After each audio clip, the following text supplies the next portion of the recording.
Hey there. So as you can see, I'm down the beach on this magnificent Melbourne day, and I've taken half an hour to myself.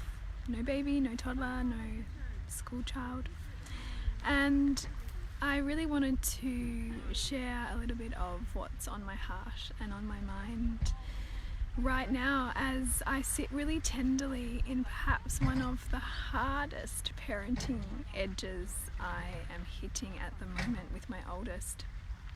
And when we hit these places with our kids, we can, particularly when we have parenting, as a high value, we can really get into a downward spiral of sorts where we question everything it is that we value. When we start to question who it is we are, when we start to wonder if the things that we hold so tightly to are truth or illusion. And it's a really, really uncomfortable place to be, and one that we can very easily avoid if we want to. There's 1,001 places to go to numb and to not feel, and perhaps because I'm in this postpartum softness, I'm really in this wide open space that birth takes you to. I'm sitting a lot longer in the tenderness around my heart in this phase, and I really wonder if you, when you're in this space on your motherhood journey, if you let yourself feel that and feel it until you can feel it change, until you can feel it tell you what it's trying to tell you, until you can feel it help you remember pieces that you've forgotten about who you are.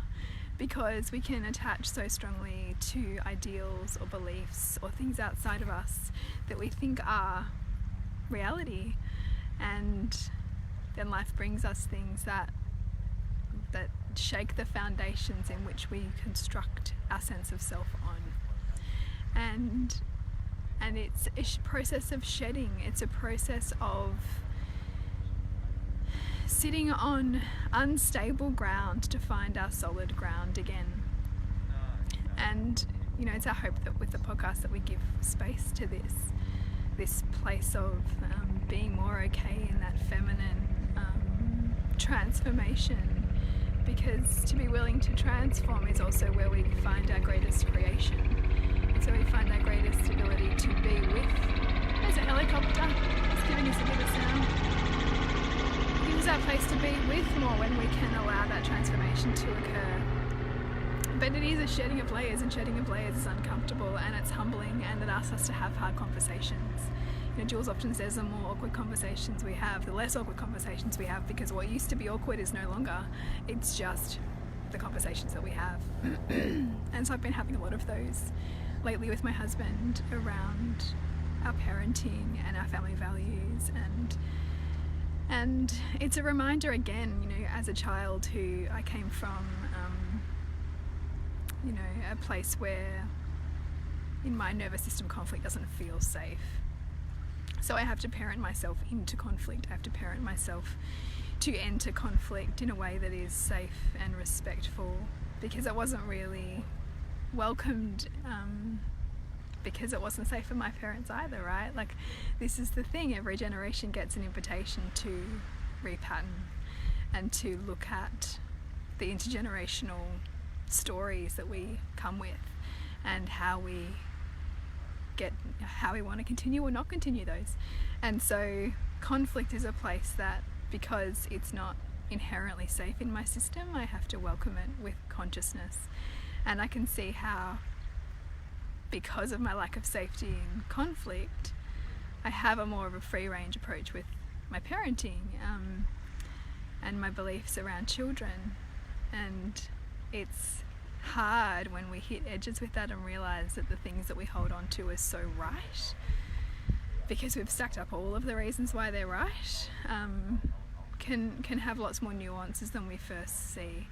And our children are really beautiful at bringing that to us, and to sit with the discomfort that brings and the humility that we are asking ourselves to stay longer in and to bring more of is a very great teacher, I think, for our children too, in terms of how they relate to others in their world. But it's one of those classic examples of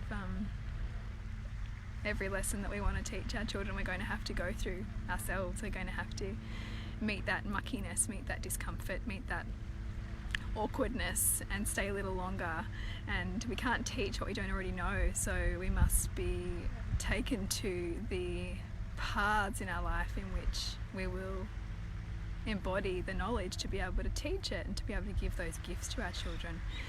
And it's rare that the gifts that we have are not hard won, right? Like everything that we come with has come with a level of pain. It's come with a level of, all mastery has discomfort. Every mastery that we've all got in various forms has come with a level of struggle. And it's something that I look at for my children. To deny their struggle is to deny their strength. And it's a reminder for ourselves too, like to deny our struggle as we let go and allow transformation to occur is to be in that struggle and to be in that not knowing, and to sit with the resistance that wants to come up and distract us from what we're here to feel into, and stay longer in it. And when we can stay longer in it, we can hold our children longer in it. We can hold their feelings of discomfort, resistance, tears, friendship struggles. We can hold all of that more when we can hold more of it for ourselves, and we can resist the urge to need to fix what feels so hard and wrong, and instead open more to it. Open more to the fears, the judgments, the ickiness, the discomfort, to be with what is, to widen our tolerance for all of what life brings, for all of the aching parts of it and the beautiful parts of it, because it's all part of it, right? But we also get really cultured into an illusion of just picking the bits we like, just picking the feel-good bits and the bits that look good and that are presentable to the world and that are acceptable to the world and that will be liked for. But what if we could sit a little bit more comfortably in the parts of ourselves and thus our children which challenge us, which we want to deny, which we want to not be with, which we want to push away because they're painful. Because the more we push them away, the more our children are experts at giving us that visceral response in our body to the presentation of that thing that we don't like, for us to learn to integrate more of it. And it's a beautiful reminder, I think, to stay longer with that stuff that they bring that we find so hard to repattern our response to it with thought and planning, which is a lot of what I'm doing at the moment. Rebuilding the foundations and being okay with it not being perfect, and allowing in, even if we've got a strong judgment on certain things, to allowing in and breathing in the different perspective that is offered perhaps by the people who you wouldn't have previously valued their point of view, to look at where the love is, to look at where you've judged a lack of love. Where is that love? Because it's there. It's just that we tend to build a self-righteous filter on what love looks like if it's not in our version of love.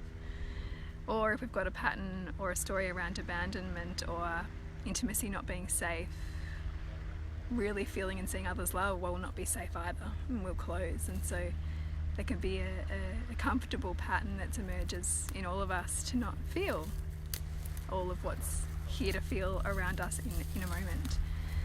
And so an invitation really is to be with more of it, be with more of what makes you feel uncomfortable, and open your body to it. Breathe it in. Feel what it feels like around your heart to stay a little longer in that place. I mean, it's no accident that Julie and I are laying the foundations for soul-driven motherhood and for all the principles that are interwoven through the podcast for the last 4.5 years. We're delivering that at the moment in soul-driven motherhood, and I kind of love and hate the fact that I'm living it right now, that I'm really living that, allowing the shedding to rebuild. What we dropped in the group yesterday was all around values and this idea that your life is demonstrating right now in this exact moment what's most meaningful for you and also where your mastery is. But we can spend so much time feeling like it needs to look different, or thinking that it needs to be some other way, or that if we only were or had or did XYZ that we'd somehow be more worthy or have more to offer or somehow be enough, right? The elusive enough that never goes away, and that is actually just that reminder to just show up, continue to show up. And even in showing up, you're building your courage, you're building your strength, you're building your determination to write all of it. And so with values we can see we can't escape them. We can't escape how our life is demonstrating what's most meaningful to us, and also we learn a language on what other people's lives demonstrate is most meaningful to them. And in seeing that and in really seeing it, we can open to where their love is too, that we say is not there, like the in-laws or the family member that you've judged as not appreciating you or not understanding you, or maybe they're looking at life in a totally different lens to you, and it's not wrong, it's just different. And there's a lot of freedom there when we can open to that. And so tomorrow we are looking at, in our modules that we're delivering in Soul Driven Motherhood, we're looking at honouring the parts of us, these parts I'm talking about right now, these parts that feel uncomfortable and that continue to show up as what we would call our shadow, our dark, to re-embody and remember those pieces too, so that we can show up in our wholeness without needing to kind of hide those pieces that we say are not okay, that we can actually bring them in as pieces that we can see how they serve us, how they've actually, that the way that you're really controlling here, or the way that you've got a short temper there, or the way that you judge yourself for not communicating well here. How have those very things that you continue to trip yourself up on, or that you continue to perceive others judging you for, how are those things meaningful to you? How have they gifted you something? And the things that we have the biggest judgments on ourselves are usually the things that we've internalized other people don't like about us, and we've built a massive story around those parts of us not being okay because my mother couldn't tolerate it, or my father shut me down there, or I had a major work blow up because of this behaviour that I continue to exhibit. And when we start to feed those stories and continue to feed them with examples that our life is demonstrating then we give them more and more power. And we dim our capacity to thrive, we dim our capacity to deliver our light when we give those power. So we want to appreciate them, but not give them so much power that they overshadow our ability to show up and overshadow our ability to be all that we can be and to evolve in a conscious way. So we'll be bringing those pieces into our course work tomorrow with Alive with me and Julie. So I just wanted to take a moment, because I always feel wherever we're at with the podcast or wherever we're at, someone else is going to tune into too, right? Like, we're all connected, and if you're watching this, maybe you need to hear something of it. I don't know, maybe there's something that's resonating too with where you find yourself, and just being with more of that, being with all of it, the softness, find the ability to feel, find the ability to open more, and notice yourself where you stop yourself and why. Why is it not safe to have the conversation that feels uncomfortable? Why is it not safe to ask for what you really need? Why is it not safe to take half an hour like I'm taking right now and see how that's a gift to whoever else is picking up your life as you know it, so that you can get some space for you to really be. So have a gorgeous Friday evening. See you soon.